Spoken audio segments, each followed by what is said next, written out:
Subhanallah, Alhamdulillah, La ilaha illallah,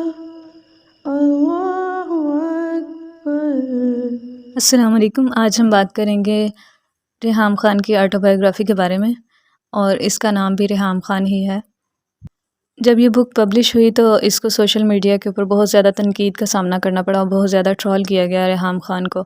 اور مجھے کچھ ایسا فیل ہو رہا تھا کہ جیسے اس بک میں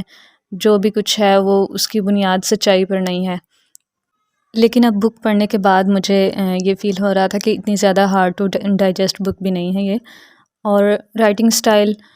نہ بہت زیادہ اچھا ہے نہ بہت برا ہے، ایوریج رائٹنگ سٹائل ہے۔ اور اس بک کو زیادہ تنقید کا نشانہ اس لیے بھی شاید بنایا گیا کہ ایک شخص کا جب ایک پبلک امیج بہت اچھا بن چکا ہے، اور جب اس کی پرسنل لائف سے کچھ ایسی باتیں پتہ چلتی ہیں جو لوگوں کے لیے قبول کرنا مشکل ہے، تو اس وجہ سے زیادہ ٹرول کیا گیا اس بک کو، ریحام خان کو۔ اور عام طور پر جب بھی کوئی بک کسی کو ایکسپوز کرنے کے لیے لکھی جاتی ہے تو اس میں رزلٹ کا کوئی اندازہ نہیں ہوتا کہ واقع میں اس شخص کو ہی لوگ برا سمجھیں گے، یا پھر ایسا بھی ہو سکتا ہے کہ لوگ اس چیز کو ایکسیپٹ نہ کریں اور رائٹر ہی بدنام ہو جائے۔ اور اس بک کو جو زیادہ تنقید کا نشانہ بنایا گیا، اس میں سے جو وجوہات مجھے نظر آئیں میں ان کو ضرور ڈسکس کرنا چاہوں گی۔ مثلاً یہ کہ جب یہ بک پبلش ہوئی اس وقت الیکشنز ہونے والے تھے، اور پی ٹی آئی کے جیتنے کے بہت زیادہ چانسز نظر آ رہے تھے، پی ایم ایل این کے کم نظر آ رہے تھے، اس وقت یہ بک پبلش ہوئی۔ اور اس کے علاوہ اس بک میں ریحام خان نواز شریف کو اچھے الفاظ میں یاد کرتی ہیں۔ مثلاً وہ یہ کہتی ہیں کہ نواز شریف کم از کم چاہے وہ کریمنل ہی کیوں نہ ہو، لیکن وہ یہ جانتے ہیں کہ اپنی عورتوں کی عزت کیسے کرنی ہے، جبکہ عمران خان ایسا کرنا نہیں جانتے۔ اور اس کے علاوہ وہ حمزہ شہباز اور مریم نواز کو اچھے الفاظ میں یاد کرتی ہیں کہ جب انہوں نے ان کا انٹرویوز کیے تھے۔ اور پوری بک میں مجھے پی ایم ایل این کے خلاف یا اس کے ممبرز یا لیڈرز کے خلاف کوئی بات نظر نہیں آئی، جبکہ پی ٹی آئی کے ممبرز اور اس کے لیڈر وغیرہ کے خلاف مطلب ہر بات نظر آئی ہے، اور ان کی کوئی اچھائی نظر نہیں آئی۔ اور ایک بات جو مجھے خصوصی طور پہ ہارڈ ٹو ڈائجسٹ لگی اس بک میں، وہ یہ کہ ریحام خان کہتی ہیں کہ عمران خان پریشر کو ہینڈل نہیں کر سکتے تھے، یعنی ایک رینڈم پارٹی ورکر کی طرف سے جب ان کو ایک ای میل آئی تو وہ اس پریشر کو بھی ہینڈل نہ کر سکے۔ اور بھی کئی جگہوں پہ اس طرح کی وہ بات کرتی ہیں، لیکن میرے لیے اس بات کو سمجھنا تھوڑا سا مشکل تھا کہ ایک شخص جو ایک کرکٹ کا ٹیم کا کیپٹن رہ چکا ہے، اور اس نے ایک ایسا ہاسپٹل بنایا ہے جو شاید پاکستان میں بنانا امپاسبل تھا، اور اس نے اور بہت سے ایسے کام کیے ہیں، تو اس کے اوپر ظاہر ہے بہت سارے پریشرز آئے ہوں گے، اس نے ایسے بہت سے پریشرز والے کام کیے ہیں، ان سب سے اگر وہ نپٹ سکتا ہے تو کیا واقع میں ایسا تھا، یا صرف یہ ریحام خان کو ایسا لگا کہ وہ پریشر کو ہینڈل نہیں کر سکتے؟ تو یہ تھے بک کے بارے میں میرے تاثرات، اور اب میں آپ کے ساتھ اس بک کی سمری شیئر کروں گی۔ ریحام خان لکھتی ہیں کہ لیٹ 60s میں ان کے پیرنٹس پاکستان سے لیبیا چلے گئے، اور وہاں پر ان کے فادر ڈاکٹر تھے اور ان کی مدر انگلش ٹیچ کیا کرتی تھی، اور پھر وہ تب پاکستان واپس آئے جب انہوں نے ان کی بڑی سسٹر کی شادی کرنی تھی۔ اور اگرچہ اس وقت ریحام خان بچی تھیں، لیکن انہوں نے لیبیا اور پاکستان میں ڈفرینس کو نوٹ کیا، اور انہوں نے اپنے پیرنٹس سے کہا، یور پاکستان از سو ٹوٹا پھوٹا، مینس بروکن۔ پھر 12 سال کی عمر میں ریحام خان کو پی ٹی وی کے ایک چلڈرن پروگرام کے لیے پریزنٹر کے طور پہ کاسٹ کر لیا گیا، اور پھر اس 3 منتھس کے سٹنٹ کی وجہ سے 6 پی ٹی وی جب ایوارڈز ہوئے تو ان کو بیسٹ چائلڈ سٹار کے لیے نومینیٹ کیا گیا، لیکن یہ ایوارڈ ون نہیں کر سکیں۔ اور پھر جب وہ 19 سال کی تھیں تو ان کے 33 ایئرز اولڈ ان کے کزن تھے اعجاز، ان کے ساتھ ان کی شادی ہو گئی، اور ان کو یہ پتہ تھا کہ وہ اسموکنگ کرتے ہیں، لیکن شادی کے بعد یہ پتہ چلا کہ وہ ہیوی ڈرنکر بھی ہیں۔ اس کے بعد ان کے 3 بچے بھی ہوئے، اور اسی دوران ریحام خان نے ڈسٹنس لرننگ کے ذریعے سوشیالوجی میں بیچلرز کیا۔ اور پھر ریحام خان جو کہ اس امید میں تھیں کہ شاید فادر بننے کے بعد ان کے ہسبینڈ اپنے اندر کچھ اچھی تبدیلیاں لے آئیں گے، لیکن ایسا نہ ہو سکا، تو آخرکار انہوں نے ڈیورس لینے کا فیصلہ کر لیا، کیونکہ یہ نہیں چاہتی تھی کہ ان کا بیٹا ساحر اپنے فادر جیسا بنے۔ جب انہوں نے ڈیورس لے لی تو اس کے بعد انہیں فیملی کی طرف سے کوئی سپورٹ نہیں ملی، تو انہوں نے اپنے فائنینشیل نیڈز کو پورا کرنے کے لیے ہر قسم کی جاب کی، اور اسی دوران انہوں نے جرنلزم میں پوسٹ گریجویٹ ڈپلومہ میں بھی اپلائی کیا، اور اس کے ساتھ ساتھ انہوں نے ایک چینل پر لائیو شو کو ہوسٹ کرنا شروع کر دیا۔ اس کے بعد انہیں بی بی سی میں جاب مل گئی، اور آہستہ آہستہ انہیں وہاں سینئر اینکر کی پوزیشن مل گئی۔ لیکن جب پاکستان میں ان کے فادر کی ڈیتھ ہوئی تو ریحام خان، جو کہ شادی کے بعد سے ابراڈ رہ رہی تھیں،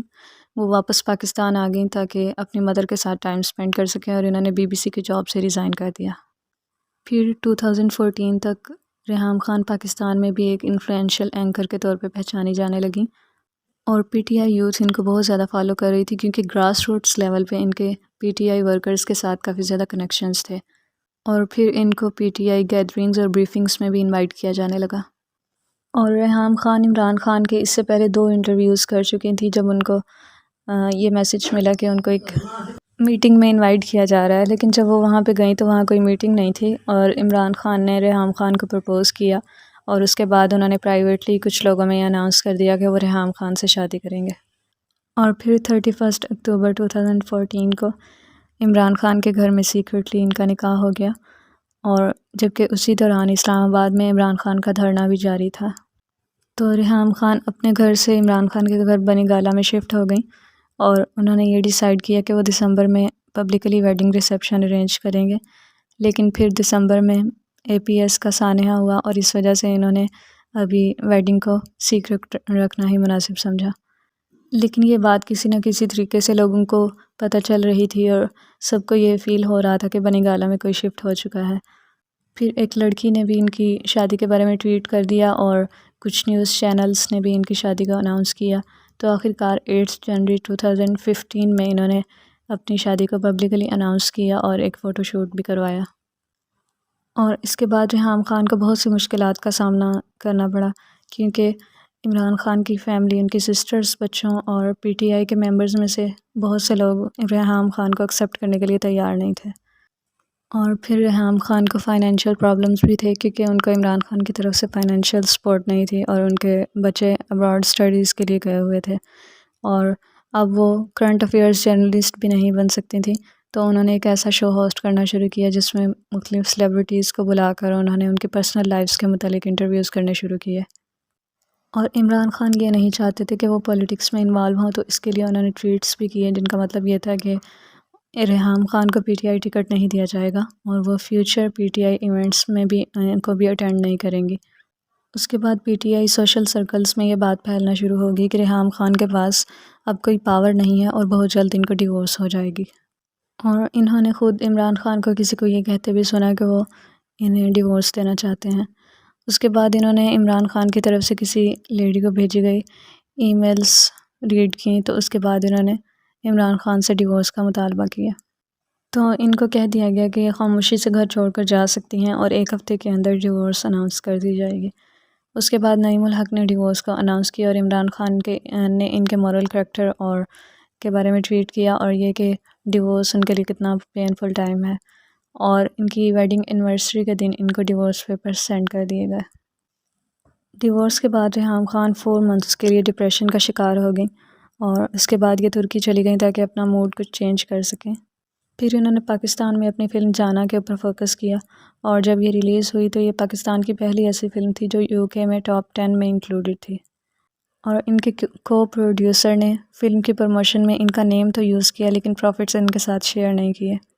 پھر انہوں نے ایک نیوز چینل کو جوائن کیا، اور وہ یہ ایکسپیکٹ کر رہے تھے کہ شاید یہ عمران خان کو ایکسپوز کریں گے، لیکن جب انہوں نے ایسا نہیں کیا تو انہیں 2 منتھس کے بعد جاب سے نکال دیا گیا اور پے بھی نہیں کیا گیا۔ اس کے بعد ریحام خان ابراڈ چلی گئیں، اور 2016 میں واپس پاکستان آئیں، اور تب یہ بک لکھنا سٹارٹ کی۔ In order to make our children perfect for the rest of the world to see, we miss out on the funny, tender, and memorable moments we could be having with them. Children are often used as showpieces like cars and homes are. We protect commodities thinking they are precious. A scratch on our car will upset us to no end, but we gently think nothing of scarring a human's body and soul, a human that is unique, a human only we have the privilege to behold. Multitasking is a myth in my experience. We try to do everything at the cost of our health, our mental peace, and our relationships.